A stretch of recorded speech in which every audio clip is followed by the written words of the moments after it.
আসসালামু আলাইকুম। আমি নোয়াখালী বিজ্ঞান ও প্রযুক্তি বিশ্ববিদ্যালয় থেকে তানজিনা তাবাসসুম বলছি। আপনারা ইতিমধ্যেই জেনেছেন নোয়াখালী, ফেনী, কুমিল্লা সহ দেশের বিভিন্ন বন্যা দুর্গত এলাকায় আমাদের বিশ্ববিদ্যালয়ের শিক্ষার্থীরা দিনরাত কাজ করে যাচ্ছেন, বোট নিয়ে যাচ্ছেন, রেস্কিউ টিম হিসেবে যাচ্ছেন। আমাদের বিশ্ববিদ্যালয়কে গতকালই আশ্রয়কেন্দ্র হিসেবে ঘোষণা করা হয়েছে। বন্যা দুর্গত এলাকায় গর্ভবতী শিশু, নবজাতক, বৃদ্ধ, মানে মানুষের যে কি করুণ অবস্থা তা চোখে না দেখলে বিশ্বাস করা যায় না। তো এই মুহূর্তে আমি আমাদের বিশ্ববিদ্যালয় এবং রেস্কিউ টিমের সার্বিক পরিস্থিতিটা আপনাদেরকে জানাবো। পাশাপাশি যারা বাসায় আছেন এবং কোনো কারণে বের হতে পারছেন না কিংবা বন্যা দুর্গত এলাকায় যাওয়া যাদের পক্ষে সম্ভব নয়, তারা কি করতে পারেন, কিভাবে সাহায্য করতে পারেন, তাদের করণীয় কি তা বলবো। দেখেন, গতকাল যাদের উদ্ধার করে আনা হয়েছে তাদের মধ্যে নারী এবং পুরুষের থাকার জন্য কিন্তু বিশ্ববিদ্যালয়ে আলাদা ব্যবস্থা করা হয়েছিল। নারীরা ছিলেন বিশ্ববিদ্যালয়ের অডিটোরিয়ামের নিচতলায় এবং পুরুষদের জন্য থাকার ব্যবস্থা করা হয়েছে দোতলায়। সার্বিক পরিস্থিতিতে তদারকি করার জন্য বিশ্ববিদ্যালয়ের রোভার স্কাউট থেকে শুরু করে বিএনসিসি, সাধারণ শিক্ষার্থী সকলেই কিন্তু সারা রাত সেখানে ছিলেন। সেখানে শিক্ষার্থীরা প্রায় 250 মানুষের জন্য খাবারের ব্যবস্থা করে। ভালো একটা বিষয় হলো, গর্ভবতী নারী যারা ছিলেন তাদেরকে কিন্তু মেয়েরা নিজেদের যে আবাসিক হল আছে সেই হলে নিয়ে নিরাপদ আশ্রয় দেয়, কারণ স্বাভাবিকভাবেই গর্ভবতী নারীদের একটা এক্সট্রা কেয়ারের দরকার পড়ে। তো আমাদের মেয়েরা কিন্তু তাদেরকে নিজেদের সাথে রুমে নিয়ে গিয়েছে, অর্থাৎ আবাসিক হলগুলোতে নিয়ে গিয়েছে। বিশ্ববিদ্যালয়ের মেডিকেল টিম সকল মানুষকে স্বাস্থ্যসেবা দিয়েছে, কালকে আজকেও দিয়ে যাচ্ছে। একটু আগেও সকালের দিকে আজকে একজন গর্ভবতী মা অসুস্থ হয়ে পড়েন এবং তাকে হসপিটালে নিয়ে যাওয়া হয়। আলহামদুলিল্লাহ, তার একটি নবজাতক শিশু হয়েছে। শিশু এবং মা দুইজনই এখন সুস্থ আছেন। তো এই যে একটা দেশের অবস্থা, এই অবস্থায় কিন্তু প্রত্যেকটা মানুষ ঝাঁপিয়ে পড়ছে বন্যা দুর্গত মানুষদের সহায়তা করার জন্য, মানুষের পাশে দাঁড়ানোর জন্য। কিন্তু অথচ এই অবস্থায়ও কিছু অসাধু ব্যবসায়ীরা যা করছে তা আমার ভাষায় বলার মতো না। ভীষণ লজ্জা লাগে এই জিনিসগুলো দেখলে। তারা যে কি শুরু করেছে এটা আপনি নিজ চোখে না দেখলে বিশ্বাস করবেন না। ওই যে কথায় আছে না, বাঙালি যদি জানতো কাল কেয়ামত হবে তাহলে কিন্তু কাফনের কাপড়ের দামটাও বাড়িয়ে দিত। এমনিতে এই কথাগুলো আসলে উঠে না। দেখুন, আমাদের যে শিক্ষার্থীরা প্রাণের মায়া ত্যাগ করে পানির নিচে ডুবে থাকা মানুষগুলোকে উদ্ধার করতে যাচ্ছেন, ছুটে যাচ্ছেন কুমিল্লায়, ছুটে যাচ্ছেন ফেনীতে, নোয়াখালীর প্রত্যন্ত এলাকায়, তাদের অনেকের লাইফ জ্যাকেটের প্রয়োজন আছে।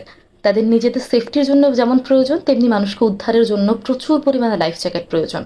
তাছাড়া বুট জুতোর প্রয়োজন, আপনার রেইনকোটের প্রয়োজন।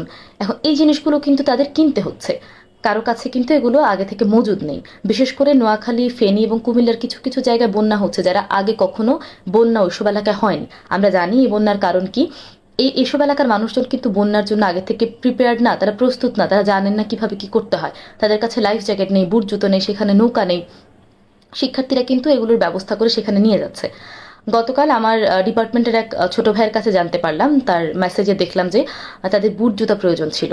তারা লাইফ জ্যাকেট, রেনকোট, বুট জুতো এসব কিনতে গিয়েছে এবং তারা দেখে যে সময় সুযোগ বুঝে যে অসাধু ব্যবসায়ীরা আছে তারা এগুলোর দাম কয়েক গুণ বাড়িয়ে দিয়েছে। আপনি ভাবুন এরা কেমন মানুষ। এই সময় এসে এদের এভাবে অমানবিক ব্যবসা করার প্রয়োজন হচ্ছে। এখন বর্তমানে বিশ্ববিদ্যালয়ে কিন্তু ক্রমান্বয়ে আশ্রয় নেওয়া মানুষের সংখ্যা বেড়েই চলেছে। তাদের খাবার, ওষুধ, শিশুদের খাবার, যারা নবজাতক আছে বা যারা 6-7 মাসের শিশু আছে, ওদের কিন্তু খাবারের প্রয়োজন হচ্ছে। মেয়েদের স্যানিটারি ন্যাপকিন, শুকনো জামা কাপড়, প্রচুর জিনিসের প্রয়োজন হচ্ছে। শিক্ষার্থীদের পক্ষে এত টাকা ম্যানেজ করা কতটা কঠিন তা আপনারা বুঝতেই পারেন। তাই যারা পারবেন বিশ্ববিদ্যালয়ের রেস্কিউ টিমকে আর্থিক অনুদান পাঠাবেন। আপনাদের পাঠানো 1 টাকাও এখন মানভাসী মানুষের অনেক অনেক উপকারে আসবে। মানুষগুলো আসলে তাকিয়ে আছে সারা দেশের মানুষের দিকে। কথায় আছে না, ক্ষুদ্র ক্ষুদ্র বালিকণা বিন্দু বিন্দু জল গড়ে তোলে মহাদেশ সাগর অতল।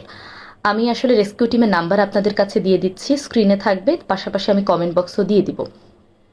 আপনারা যাদের পক্ষে সম্ভব, যারা এখন কোথাও যেতে পারছেন না, যারা সাহায্যের জন্য বাইরে বের হতে পারছেন না, তারা চাইলে ঘর থেকেও এই সাহায্যটা আপনারা করতে পারেন। আর কেউ যদি কনফার্ম হতে চান যে আপনার এই অনুদানগুলো সঠিক নম্বরে যাচ্ছে কিনা, সঠিক জায়গায় পৌঁছাচ্ছে কিনা, মানুষের কাছে যাচ্ছে কিনা, তাহলে আপনাদের এলাকায় যদি নবীপ্রবীর সাবেক কিংবা বর্তমান কোনো শিক্ষার্থী থাকেন তাদের সঙ্গে যোগাযোগ করে নিশ্চিত হতে পারেন। বিশ্ববিদ্যালয়ে কিন্তু 64 জেলা থেকে শিক্ষার্থীরা আসেন। সুতরাং আপনারা একটু নিশ্চিত হয়ে এই টাকাগুলো আপনাদের সামর্থ্য অনুযায়ী বিশ্ববিদ্যালয়ের যে রেস্কিউ টিম আছে তাদেরকে পাঠাতে পারেন। আমি স্ক্রিনে নাম্বারগুলো দিয়ে দিচ্ছি। বিশ্ববিদ্যালয়ের অনেকগুলো টিম কাজ করছেন, বিভিন্ন সংগঠন কাজ করছেন। তাছাড়া বিশ্ববিদ্যালয়ের বিভিন্ন জেলাভিত্তিক যে সংগঠনগুলো আছে, যেমন Feni students association, Chandpur students association, এই অ্যাসোসিয়েশনগুলোও কাজ করে যাচ্ছেন। আমি নাম্বারগুলো দিয়ে দিচ্ছি।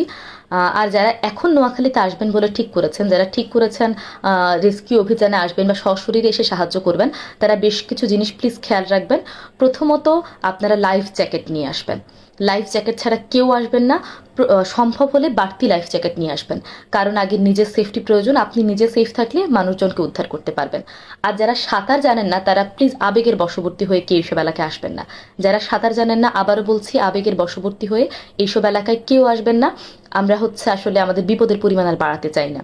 যেসব এলাকায় যারা সাঁতার জানেন, তারা লাইফ জ্যাকেট নিয়ে আসবেন এবং উদ্ধার কাজে এভাবে নিজের সেফটি মেনটেন করে তারপর উদ্ধার কাজে নামবেন। কারণ আমরা অলরেডি খবর পাচ্ছি বিভিন্ন জায়গায় যারা উদ্ধার টিম গিয়েছেন, অনেকেই সেখানে পানির এত বেশি ফ্লো যে নৌকা সহ বোট সহ ভাসিয়ে নিয়ে চলে যাচ্ছে। অনেকেই নিখোঁজ এবং একজনের মৃত্যুর খবর আমরা পেয়েছি। আর যারা টাকা নিয়ে আসার চিন্তা করছেন, ব্যাংকে কিংবা বিকাশে টাকা নিয়ে আসবেন না, কারণ এখান থেকে কোনোভাবেই ক্যাশ আউট করা যাচ্ছে না। যেখানে পানির নিচে চলে গিয়েছে, ক্যাশ আউট করা যাচ্ছে না, ব্যাংক থেকে টাকা তোলা যাচ্ছে না। সুতরাং সম্ভব হলে ক্যাশ টাকা নিয়ে আসবেন। যারা এগুলো নিয়ে আসবেন অবশ্যই সতর্কতার সঙ্গে আসবেন, কারণ বাংলাদেশের বিভিন্ন জায়গায় এই অবস্থায় অনেকে সুযোগ সন্ধানী রয়েছে এবং যারা মানুষের উপর অতর্কিত হামলা করছে। তাই ক্যাশ টাকা নিয়ে আসলে অবশ্যই সাবধানতার সঙ্গে আসবেন। যে এলাকায় যাবেন, ওই এলাকায় যারা যারা রেস্কিউ টিম হিসেবে যাচ্ছেন, তাদের সঙ্গে যোগাযোগ করে যাবেন। সবাই মানুষের পাশে দাঁড়ান, মানবতার পাশে দাঁড়ান। ধন্যবাদ।